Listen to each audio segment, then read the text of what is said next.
मनाने जसं सुरपंटीचे नाक कापलं तसं म्हणजे लीलाबाई हे नाक आहे डुप्लिकेट असायला पाहिजे नाही का? मग काय रेडीमेड पाहिजे ना? अरे राग तुला रेडीमेड दिसते का? दाखव का? इकडे माझ्या हाताची राय राय होते सुचते का? काय म्हणू आता मी? हा माझा दादा नुसता हरी हरी देवा देवा हेच चाललं. आमच्याकडे तर अजिबात लक्ष देत नाही. चालेल काय लवकर पाठव दादाला.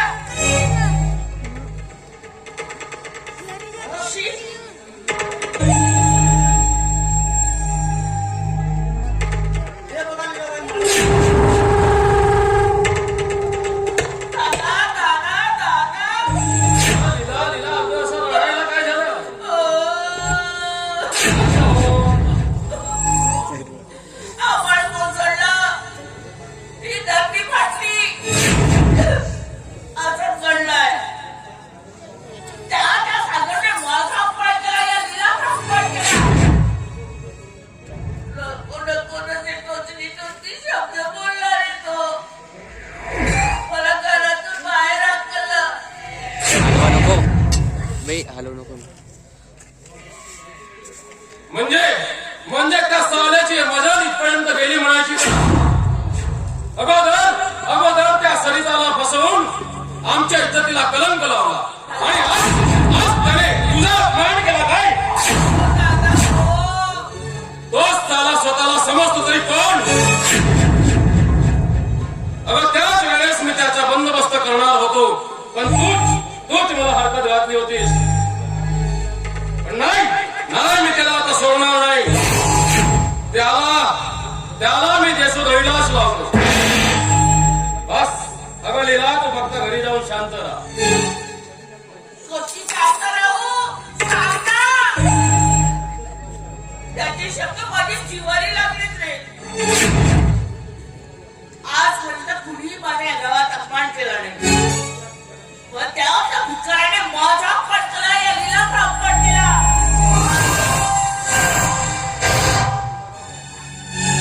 हे बघ दादा तो तुला जिथे दिसेल ना त्याचा मुर्दा काढ. लीला रिलॅक्स. अगं असं आतापणा केल्यामुळे आपण धोक्यात येऊ शकतो. अगं त्याचा बदला घेण्यासाठी सक्तीपेक्षा युक्ती श्रेष्ठ ठरेल. अगं तू घरी जा. मला काय करायचं आहे आणि मी काय करतो ते फक्त बघत राहा. कसाय कर काळजी कर. मी जाते दादा. तू दिलेला शब्द पाळ हा.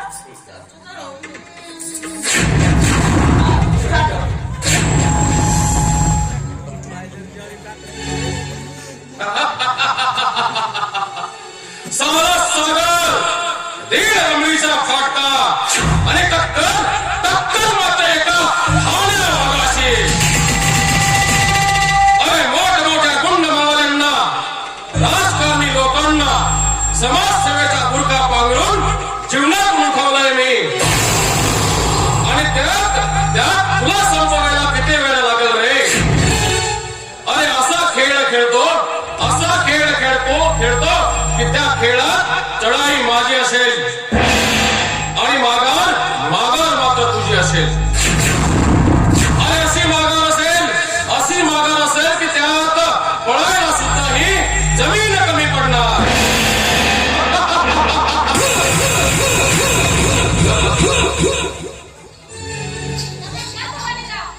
नमस्कार. बाई हेच ते आमचे मालक गोवाईराव दांडे.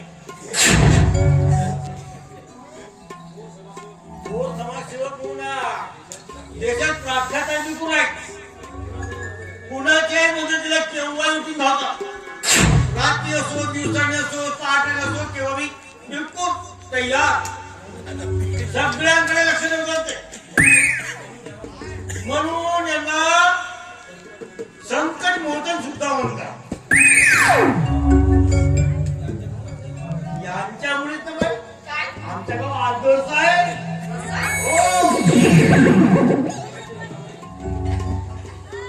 काही जे अनाथ आहेत ना त्यांना यांच्यामुळे त्यांच्या घर सुद्धा चालतो. हो सगळे मालक म्हणतात म्हणतो मालक असं नाही पाहिजे. हो. याच्याबद्दल मला सगळं कळले. हो यांचा नाव लौकिक ऐकू ना हो मला सुद्धा असं वाटायला लागलं. कसली आशा?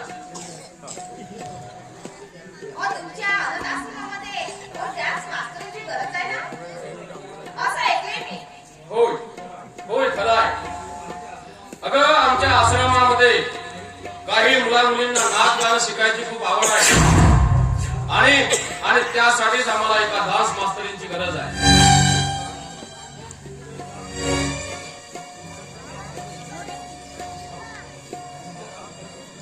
मग तुमचं सिलेक्शन झाला म्हणून समजा. अरे काय बरोबर मी काय समजलो नाही. अहो मालक इतकी नाही कोणतरी नाच गाण्यामध्ये अगदी विपुल छान नाचते म्हणून मग तुम्ही इलाज ठेवा त्याच नाचते म्हणून. काय तुम्ही तयार आहात ना?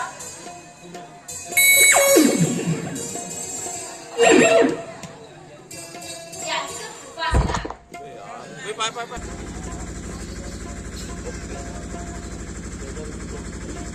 याची जर कृपा असेल ना तर मी माझं भाग्य समजते.